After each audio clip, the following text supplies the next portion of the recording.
میرا عقیدہ یہ ہے کہ کائنات کے اندر اگر معصوم رب نے کسی کو بنایا ہے تو صرف آمنہ کے لال کو بنایا ہے اور کسی کو نہیں بنایا۔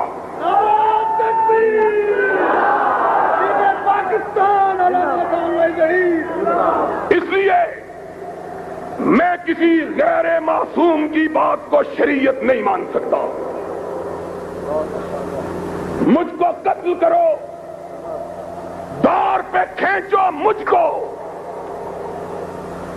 کو قتل کرو، دار پہ کھینچو مجھ کو، میں نے یہ جرم کیا ہے کہ میں سچ بولتا ہوں۔ مجھ کو قتل کرو، تختہ دار پہ کھینچو مجھ کو، میں نے یہ جرم کیا ہے کہ میں سچ بولتا ہوں۔ ماشاءاللہ ماشاءاللہ۔ اپنے بھی تکبیر! حضرت علامہ شاملہ صحیح! حضرت علامہ شاملہ صحیح! اپنے بھی خفا مجھ سے ہیں، بیگانے بھی نہ خوش، نہ آبلہ مسجد ہوں نہ تہذیب کا فرزند، کہتا ہوں وہی بات سمجھتا ہوں جسے حق، میں زہر حلاہل کو کبھی کہہ نہ سکا کند۔ ہمارے ساتھ بات کرتے ہو، ہمیں دھمکیاں دیتے ہو، بڑی ڈھکی چھپی دھمکیاں۔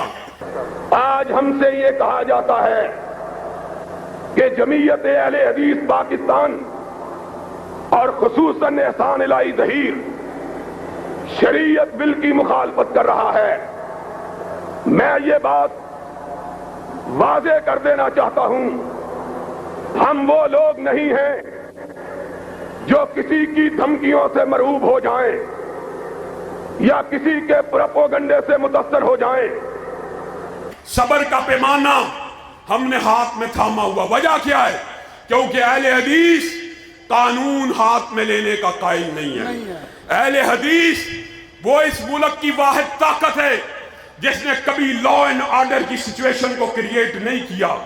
لیکن اگر تم یہ سمجھتے ہو کہ دبانے سے، ڈرانے سے اور ہر وقت دھمکیاں دینے سے ہم ڈر جائیں گے، ہم پیچھے ہٹ جائیں گے، تو سنو، 1000 گام سے نکلا ہوا ایک جنبش میں جسے غرور ہے آئے کرے شکار۔ مجھے ہمارا مطالبہ کیا ہے کہ جو صحابہ کی توہین کرے اس کو بھی گرفتار کیا جائے، جو اہل بیت کی توہین کرے اس کی زبانوں کو کاٹ دیا جائے۔ ہمیں کوئی اعتراض نہیں ہے، ہم اہل بیت کے بھی محافظ ہیں، ہم صحابہ کے بھی محافظ ہیں۔